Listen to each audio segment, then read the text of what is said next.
Bad Boys Pistons, Kwab. Bad Boys basketball. Is this the 90s? Charlotte's good. Charlotte is hype. The Pistons are fighting everybody. Just What?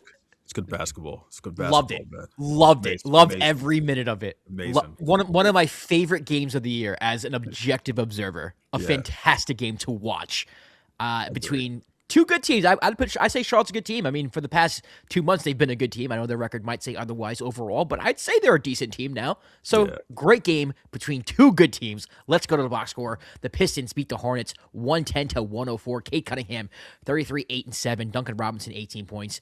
Paul Reed's the best basketball player I've ever seen. It's facts. just Legend.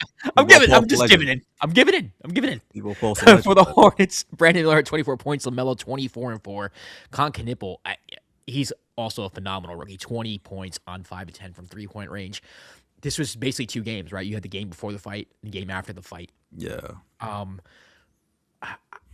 it felt like after the fight, the intensity ramped up so much that I feel like it favored the Pistons in the sense where it's like, oh, this is where they live, yeah, right? Like yeah, regardless of who started everything between Diabate and Duren smushed his face. My dad always told me never touch a man's face. You whatever you get coming to you after that is you deserve. So Duren might have started it, but it still activated the Pistons in a sense where it's like if there's one team in the league I don't want to get into a physical drag them out type of basketball game with, it's the Detroit Pistons. It's just they're tough, they're physical, they play defense, and the intensity just ramped up after that. Now credit to Charlotte because they did end up making a comeback and making things interesting. But overall, the Pistons did ramp it up a little bit. They were already up by 8 at that point anyway. And Paul Reed comes in, and I mean, he was a player of the game from that point forward, in my opinion, or 1A, 1B, one maybe next to Cade Cunningham. And I'm going to say this because I don't think it needs to be said, but it's something I think I would like to acknowledge so that Pistons fans don't think I'm some like deluded Knick fan who doesn't watch NBA basketball. I don't think I can think of another player in the league right now who's able to calm a situation down with his play as much as Cade Cunningham. He is such a steadying force. I yeah, mean, anytime they needed a bucket today, it wasn't even like it's the way he does it. He's so methodical. The shot selection is always pristine. He doesn't take bad shots, or he really takes bad shots. He gets in the lane. It's tough. It's just solid ethical basketball. And I can't say enough about him. I was watching the end of the game, the fourth quarter, third quarter, and some shots he would take, and it was just such a tough drive to the hoop. And in my head, I'm thinking like, yo, he could be MVP this year. Like just thinking about how Jokic has been hurt, SGA is now out, Thunder are kind of slipping a little bit. The Pistons are the 1 seed. yeah, Whenever the Pistons need like a steadying, like just force of nature, it's Cade, man, and he's always making the right play. And I wouldn't say today was the best example of it. But I think today is an example of it. He didn't have to hit a game-winning shot. He didn't have to bring him back down, double digits, whatever. But just anytime they needed like a little bit of it was Cade. It yeah, was Cade, and I think he was fantastic today. The defense, like I said, turned it up a level, and they were able to just basically stifle anything that Charlotte had going. Outside of that second quarter where Charlotte was just unconscious from three, and the Pistons couldn't hit a three to save their lives. I think Detroit played pretty solid defense. I mean, they were letting Charlotte get into the paint early on in the first half and the drive and kick, and that's how Charlotte was able to get their open shots along with movement. Charlotte does a good job of like moving without the basketball, setting screens for each other, coming off curls, which is the way I think you have to beat the Pistons. You can't be stationary and beat this team defensively. Like they will just man you up and you won't be able to go anywhere.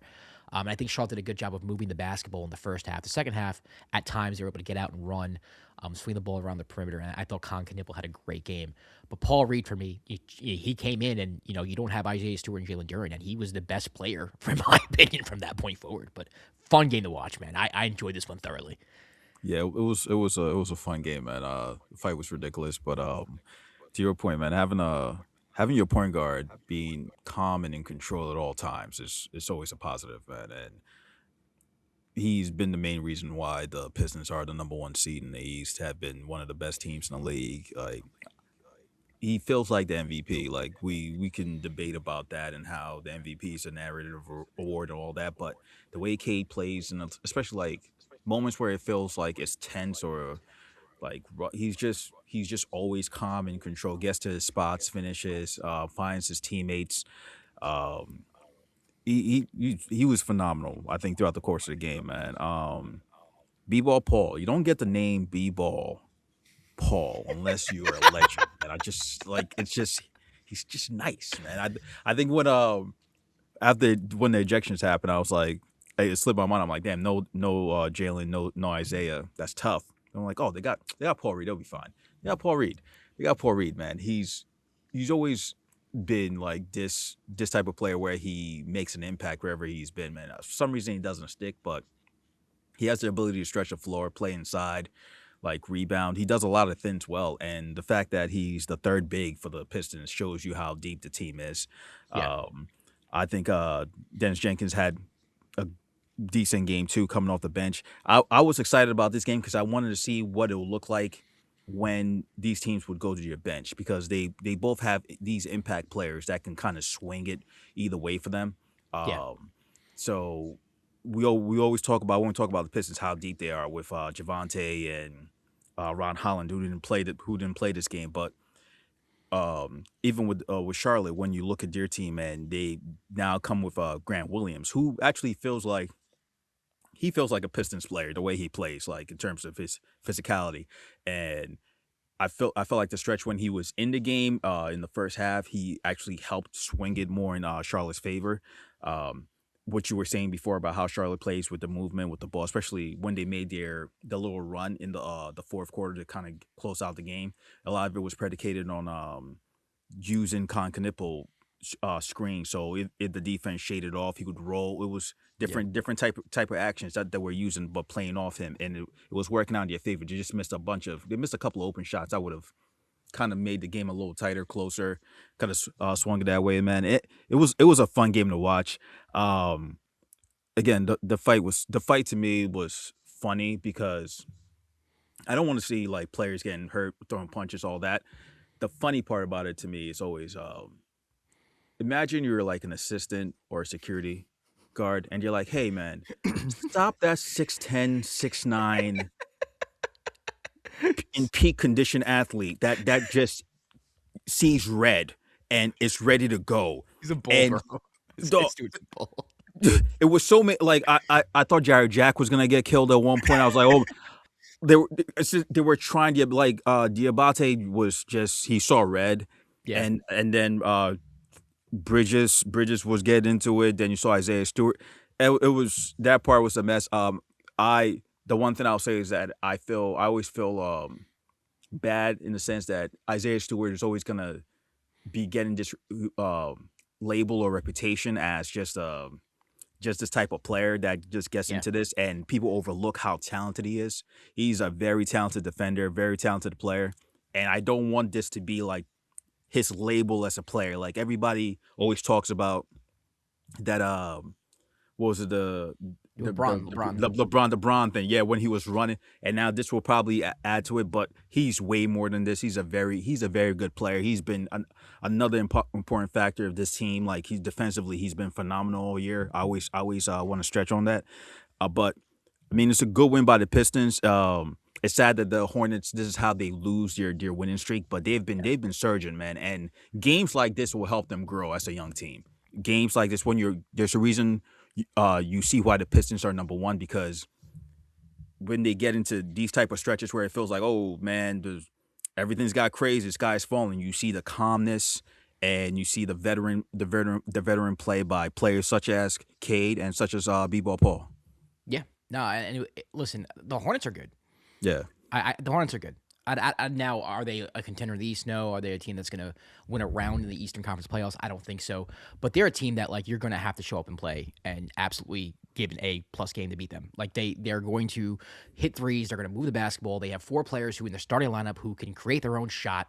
When Kobe gets back, Kobe White, he hasn't even dressed yet for this team yet. So he off the bench, they're going to have that punch off the bench as well. I thought Trey Mann played well today. Yeah. He did. Kalkbrenner, a good defensive player off the bench. They're good. Like I'm not really worried about Charlotte. Winning streaks just have to come to an end, and it's not a shame that it came to an end against a team in Detroit that's just basically been the best team in the league. They're number one in our Yeah. power rankings for a reason. Yeah. So it's good to see that. It's nice to see a crowd in Charlotte too just go crazy. Like Yeah. that was really cool to see, man. They were standing. Like the last 5 minutes, they were all standing. They were amped, man. They wanted that victory as much as the Yeah, players did. and Yeah. and they just could not hit that shot to bring him like Yes. over the hump or to tie the game or to cut it to one every time. Whether it was Con or Brandon or LaMelo, they just could not do it. But I think they found something here, and there is chemistry here. I don't think this is like, a bad team just got hot all of a sudden. Like the Sacramento Kings won 3 games like in a row a couple weeks ago, whatever. With the Hornets, I think there is some type of chemistry here. They do move the basketball. Like I mentioned in the last video, when LaMelo Ball is like getting into the paint and making good decisions, he's a phenomenal point guard. He's a phenomenal point guard. And when I said that in the last video, I didn't mean that I think he's out of control always. I understand that he has like step backs and like he's a little flamboyant with how he plays. I understand that. But what I'm saying is that when he's objective, like when he's like intentional about getting into the paint, making the right decision, shooting threes when he's open, there's nothing wrong creating for yourself. Yeah. But LaMelo, he is a fantastic point guard, man. When he's like to me, getting into the paint and making decisions from there. If he can continue to do that, which he's been doing, he's been playing great.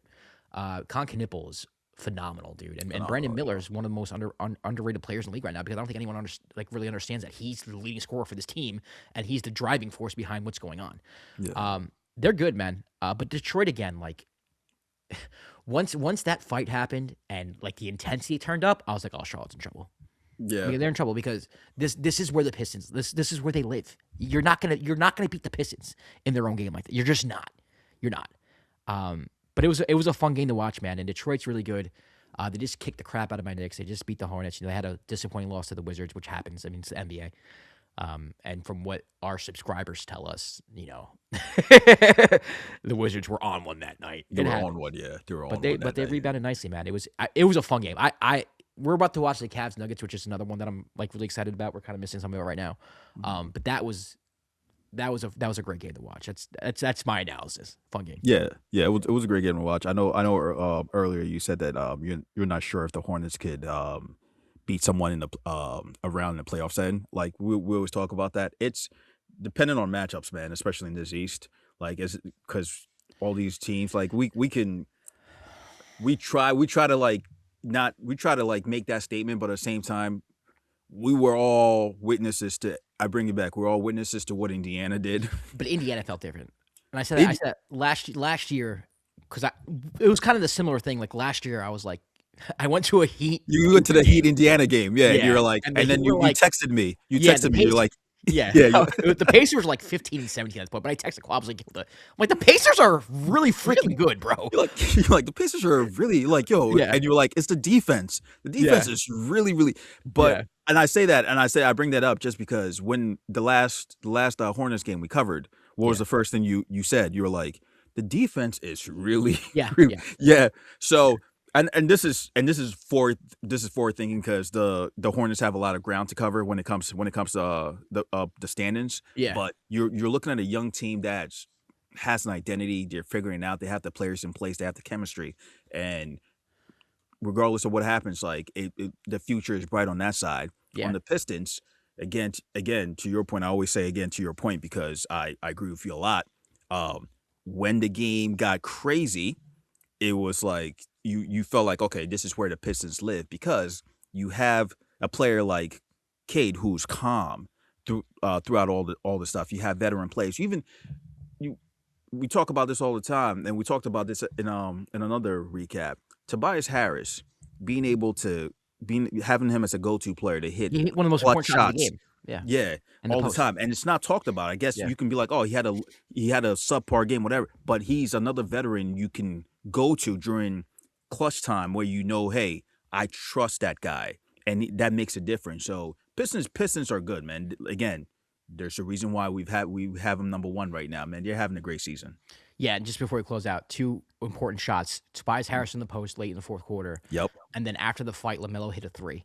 Yeah. Right down the court. Duncan Robinson just nailed one, man. Like it was nothing. Like just nothing but net. Nothing but net. I was like, oh man, And Duncan Robinson has been such a great pickup. I mean, I don't have enough words to describe how perfectly he's fit into this team.